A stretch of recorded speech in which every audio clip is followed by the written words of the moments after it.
Hello friends, welcome to Samara Knowledge Hub, जहां हम आपको देते हैं दुनिया के सबसे बड़े स्कैम्स की सच्चाई सिंपल और इंटरेस्टिंग तरीके से। तो आज का टॉपिक है एक ऐसा स्कैम जिसे कॉर्पोरेट फ्रॉड का किंग कहा जाता है, द इरॉन स्कैम।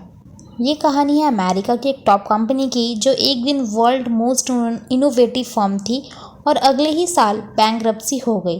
तो चलिए शुरू करते हैं आज की वीडियो। अगर आप हमारे चैनल पर नए हैं तो सब्सक्राइब ज़रूर कीजिएगा हमारे चैनल को फॉर मोर अपडेशंस। तो इस वीडियो में हम ये सभी टॉपिक्स के ऊपर डिस्कस करेंगे। The rise of iron, about the scams, causes of downfall, flaws क्या क्या थे कॉर्पोरेट गवर्नेंस में, स्कैम्स क्या थे after math, and the failure of the auditor part, and the leading interest of the investor, and the last one is lesson learn, क्या हम इस scam से क्या लेसन सीख रहे हैं। ठीक है, तो चलिए आगे के टॉपिक्स कवर अप करते हैं। तो इससे पहले ये देखिएगा आप कि रॉन जो स्कैम है, जैसे स्टार्टिंग में ही बताया आपको कि लार्जेस्ट स्कैम था यूएस के कॉर्पोरेट हिस्ट्री में, जो कि रिवील्ड हुई थी अक्टूबर 2001 में। सो ये लोगो आप देखिए कि रॉन का क्या लोगो था। अगर आप इस कंपनी को पहले जानते थे तो आप ज़रूर हमें कमेंट में बताइएगा कि आपको इसके बारे में क्या क्या नॉलेज थी। ठीक है, तो बेसिकली मैंने आपके कंपनी की इन्फॉर्मेशन के लिए मैंने लोगो भी आपके लिए डाल रखा है इस स्लाइड्स में, कि आपको पता होगा कि कौन सी कंपनी के बारे में हम बात कर रहे हैं। तो इस स्कैम्स के अंदर क्या क्या मेन पर्सन्स थे, कौन कौन ऐसे लोग थे जो इसमें इन्वॉल्व थे। तो पहले जो नाम आता है, जो चेयरमैन थे इरॉन्स के, Kenneth Lay. Second is CEO of the Enron, Jeffrey Skilling. And third is CFO कौन था, Andrew Fastow. Executive Rebecca Mark. And auditing firm जो थी एंथर एंडरसन थे। And the whistle blower is Sharon Watkins. तो Sharon Watkins जो हैं ये काफ़ी इंपॉर्टेंट रोल जो है वो प्ले करती हैं, क्योंकि इन्होंने ही स्कैम को एक्सपोज किया था। ठीक है, यही असली हीरो थी इस स्कैम्स की, जिन्होंने विसल ब्लोइंग एक्टिविटी करके स्कैम को एक्सपोज किया था। तो ये जो स्कैम है, मैं आपको ओवरव्यू इसका दे देती हूँ यहीं पर ही, कि जो स्कैम था ये अक्टूबर 2001 में रिवील हुआ था। ये यूएस कॉर्पोरेट हिस्ट्री का सबसे बड़ा फ्रॉड माना जाता है। इसमें कई टॉप एग्जीक्यूटिव्स, जैसे हमने ऊपर अभी डिस्कस भी किया, एक बड़ी ऑडिटिंग फर्म एंड हज़ारों इन्वेस्टर का पैसा डूब गया था इस स्कैम में। तो ये मैंने अभी इनके कैरेक्टरिस्टिक्स के बारे में बात की कि इनमें कौन कौन कैरेक्टर्स इन्वॉल्व थे। अब आगे जानते हैं इनके स्कैम्स के बारे में कि क्या हुआ इस स्कैम के अंदर। The rise of iron. The rise of iron में आप देखिए कि जो इरॉन था वो कब फॉर्म हुआ, कब बना, 1985 में कैनेथ ले के द्वारा। कब बने, ये दो कंपनीज को मिला के बनी। कौन कौन सी, नेचुरल गैस पाइपलाइन कंपनीज किसकी, हॉस्टन नेचुरल गैस और इंटरनॉर्थ और नेचुरल गैस कंपनीज को जो है मर्ज करके इरॉन को बनाया गया इस कंपनी को। और 1990 तक जो था, 1990 में क्या हुआ, 1990 में यूएस में नेचुरल गैस की सेल का डीरेगुलेशन हो गया, जिससे क्या हुआ, ईरान की रिवेन्यू बढ़ गई। और 1992 तक ये लार्जेस्ट सेलर बन गया नेचुरल गैस का यूएस में। तो और जब लार्जेस्ट सेलर बना तो इन्होंने भी, ईरान ने क्या सोचा कि ये भी अपनी जो प्रोडक्ट्स हैं उनको डाइवर्सिफाई करे। तो इन्होंने क्या किया, क्योंकि ग्रोथ करनी थी अपनी कंपनी की, तो इन्होंने डाइवर्सिफिकेशन को परस्यू किया। इन्होंने काफ़ी सारे एसेट्स में अपने ऑपरेट किए, जैसे गैस पाइपलाइंस हो गई, इलेक्ट्रिसिटी प्लांट्स हो गए, पल्प हो गए, पेपर प्लांट्स हो गए, वाटर प्लांट्स हो गए, ब्रॉडबैंड सर्विसेज हो गई। तो इन्होंने अपने प्रोडक्ट्स को इन चीज़ों में डाइवर्सिफाई करना स्टार्ट कर दिया। तो इससे आप यहाँ पे मैंने हेडलाइंस में इसलिए यहाँ पे राइज ऑफ इरॉन लिखा है कि देखिए किस तरह जो इरॉन है उन्होंने डेवलपिंग जो है स्टार्ट कर दी। ठीक है, डेवलप अपना राइज करना शुरू कर दिया। सो ये आप देखिए कि स्टॉक प्राइस जो है, आपको जैसे मैं बताया कि स्टॉक प्राइस इनकी बढ़ती ही चली गई। 1998 में इनका अप्रॉक्स $22 था, और जो कि आगे चल के 2000 तक, 2000 ईयर में कितना हो गया, अप्रॉक्स 77 आई थिंक, या 77। तो देखिए इनका ग्रोथ बढ़ता ही जा रहा है। और यहाँ पे आपने देखा होगा, एक चीज़ मेजर की होगी कि यहाँ पर आने के बाद ये डाउनफॉल हो गया। तो मैं यहीं से जो है इनकी कंपनी जो है स्कैम जो वो होना थोड़ा थोड़ा रिवील होना शुरू हो गया। यहाँ पर जाके इनके थोड़े से झटके लगने शुरू हो गए, जिसकी वजह से इनका जो है ग्राफ प्राइस का स्टॉक नीचे जाने लगा। नहीं तो आप देखोगे इनका ग्राफ एकदम ऊपर जा रहा है, इनका प्राइस लेवल जो है शेयर का स्टॉक प्राइस जो है वो काफ़ी अच्छा जा रहा है स्टार्टिंग से। ठीक है, तो आखिर क्या हुआ 2000 में जो इनका शेयर प्राइस नीचे जाने लग गया।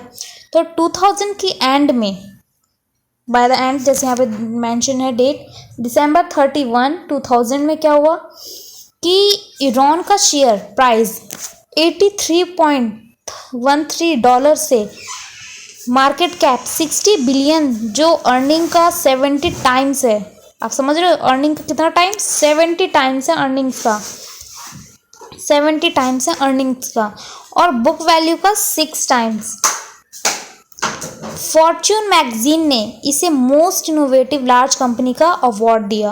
तो जो कंपनी थी एक, जो यहाँ पे जैसे मैंने बताया आपको, एक क्या थी, मैगजीन थी फॉर्च्यून ने, जिन्हें इसके अंदर मेंशन किया कि अमेरिका की सबसे मोस्ट इनोवेटिव लार्ज कंपनी है अमेरिका के अंदर।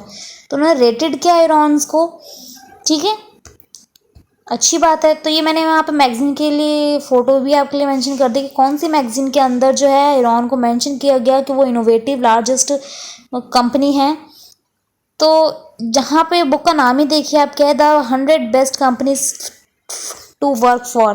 तो टॉप 10 में देखिए आप, मेरा नाम मेंशन है, फर्स्ट पे ईरान ही नाम मेंशन है, एंड सेकंड पे साउथ वेस्ट एयरलाइंस है, थर्ड पर MBNA है, फोर्थ पे गोल्ड सैच है, कॉन्टिनेंट है, और भी बहुत सारे नाम यहाँ पे मेंशन है। तो टॉप 10 में आप देखिए सबसे फर्स्ट में ईरान को मेंशन कर रखा है मैगजीन में। तो इस मैगजीन से आपको पता लग सकता है कि किस तरह ईरान में क्यों उसे फर्स्ट लार्जेस्ट कहा गया। ठीक है, तो अब यहाँ से थोड़ा स्कैम जो है वर्ल्ड की दुनिया शुरू होने लगती है। The Iran ride of broken dreams. तो किस तरह जो ईरान की राइड थी, उन्होंने ड्रीम्स को तोड़ना शुरू किया इस स्कैम्स में। तो ईरान स्कैंडल का ये टाइमलाइन मैंने आपको एक चार्ट के थ्रू फॉर्म में दे रखा है कि किस तरह जो है ईरान स्कैंडल जो है स्टार्ट हुआ। तो धीरे धीरे से समझते हैं कि कैसे हुआ। तो जैसे मैंने बताया कि ये 14/8/2001 की बात है स्टार्टिंग में, जब जो है CEO जेफ स्किलिंग रिसाइन किए, और 2001 में ही कब 8 तारीख को 8 मंथ में 22 विसल ब्लोअर हुआ, जहाँ पे शिरोन ने किससे मिली, CEO से मिली, कैनले से।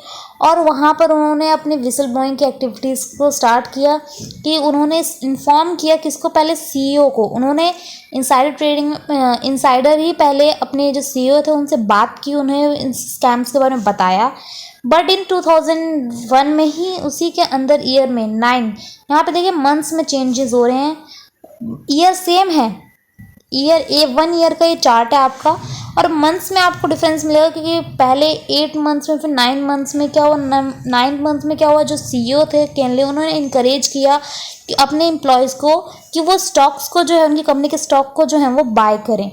ठीक है, अब अक्टूबर तक क्या हुआ, Iran acknowledges SEC investigation, SEC investigations में एक्नॉलेज हुआ अब ईरान।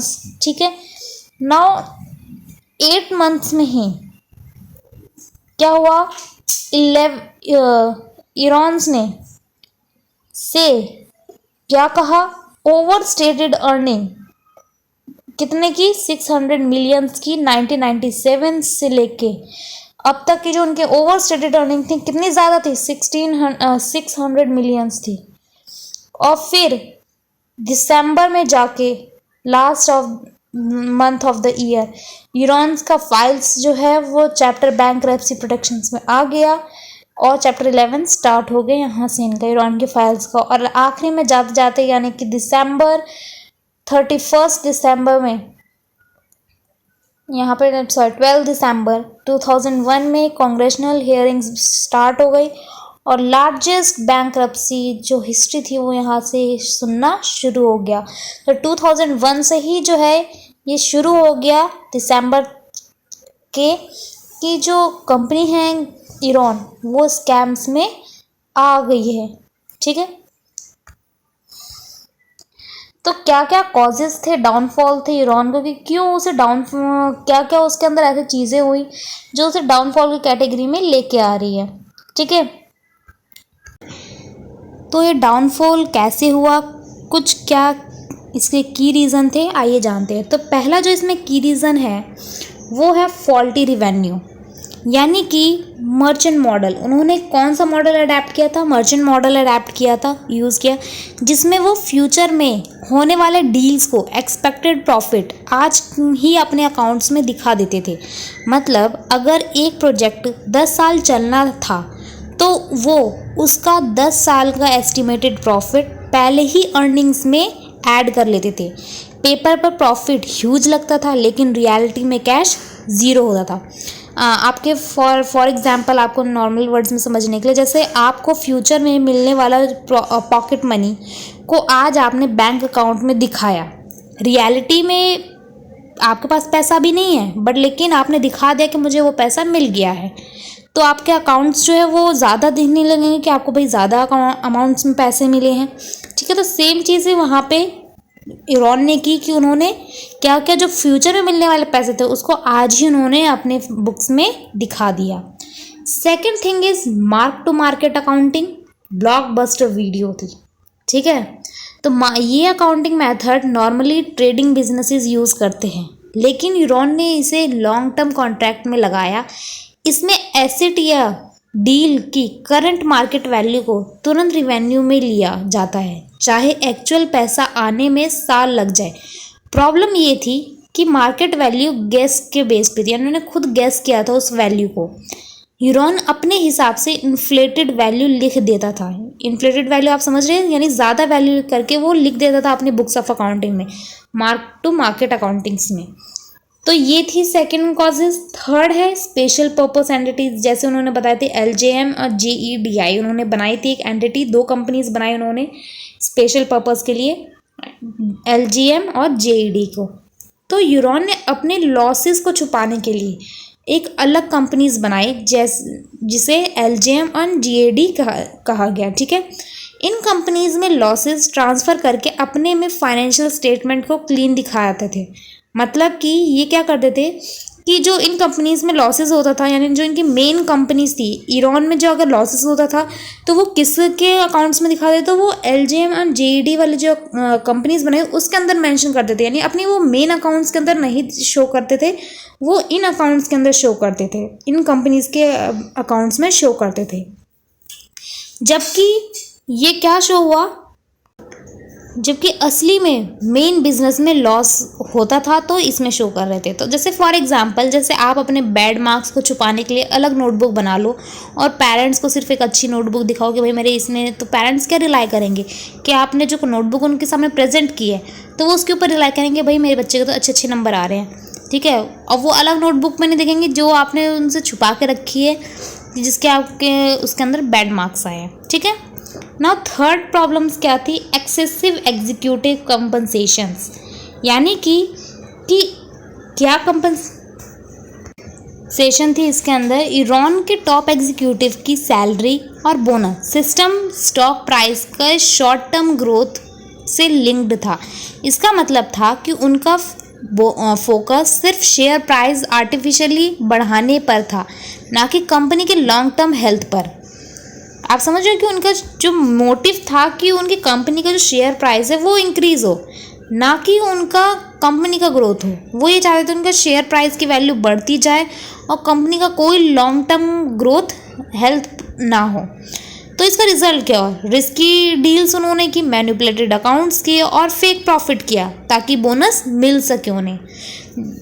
इसे मैं आपके एग्जाम्पल की तरफ समझा सकती हूँ, जैसे कि स्कूल में मार्क्स बढ़ाने पर या फिर मार्क्स ज़्यादा आने पर आपको रिवॉर्ड मिलता है, तो कुछ लोग मार्क्स बढ़ाने के लिए चीटिंग कर लेते हैं, तो उससे क्या, उनका भी मार्क्स बढ़ गए तो क्या होगा, उन्हें भी रिवॉर्ड मिल जाएगा। तो वो जो चीटिंग किया उन्होंने, तो सेम यहाँ पे जो कंपनी थी ईरान ने, उन्होंने भी ये चीटिंग किया, उन्होंने फेक रिजल्ट्स दिखाए, रिस्की डील्स की, मैनिपुलेटेड अकाउंट्स किए, फेक प्रॉफिट्स बनाए उन्होंने ताकि उन्हें बोनस मिल सके।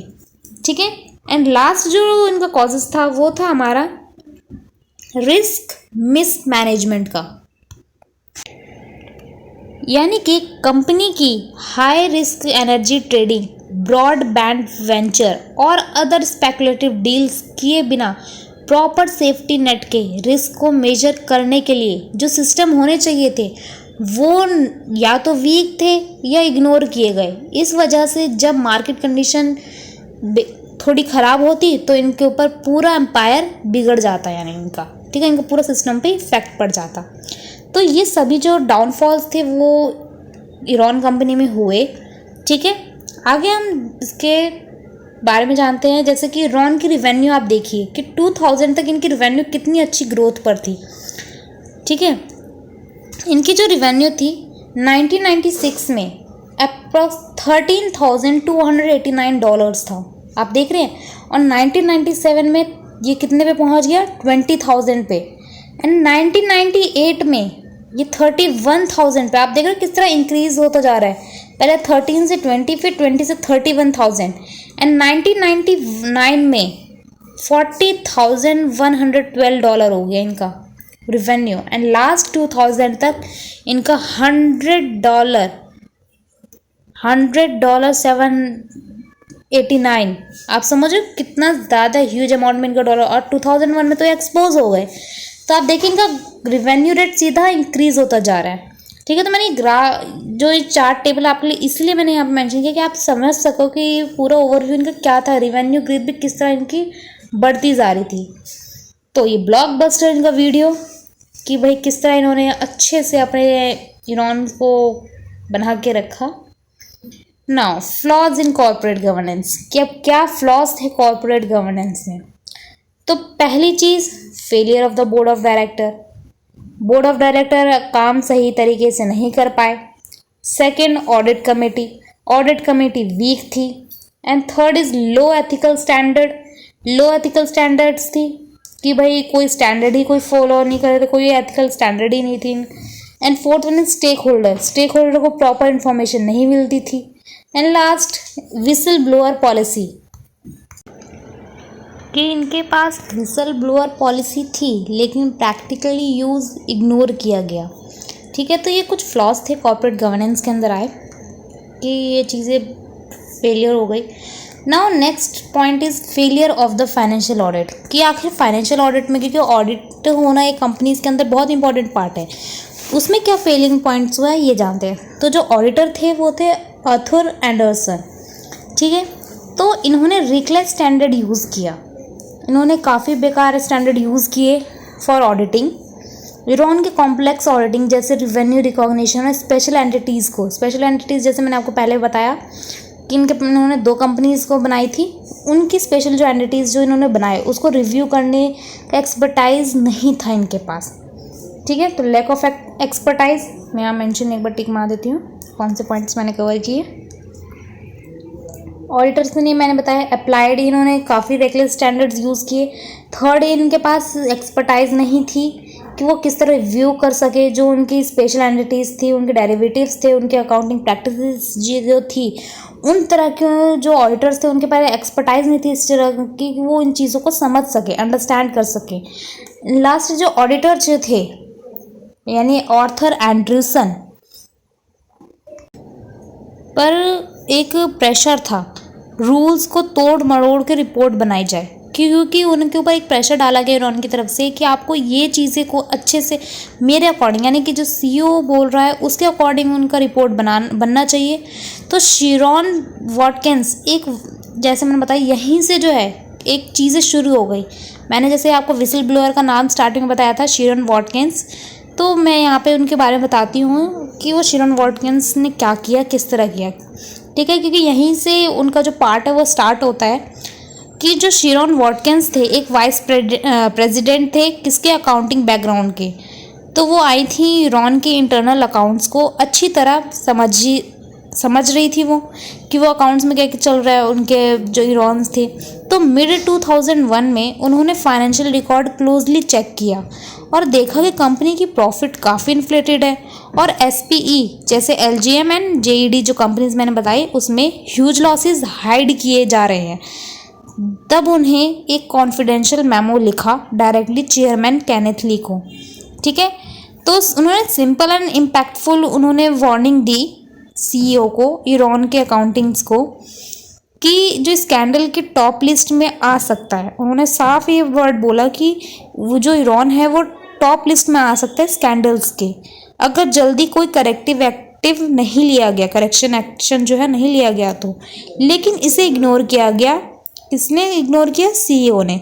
आफ्टर इन्वेस्टिगेट उनका मेमो मीडिया तक पहुंच गया, तब उन्हें विसल ब्लोअर कहा गया।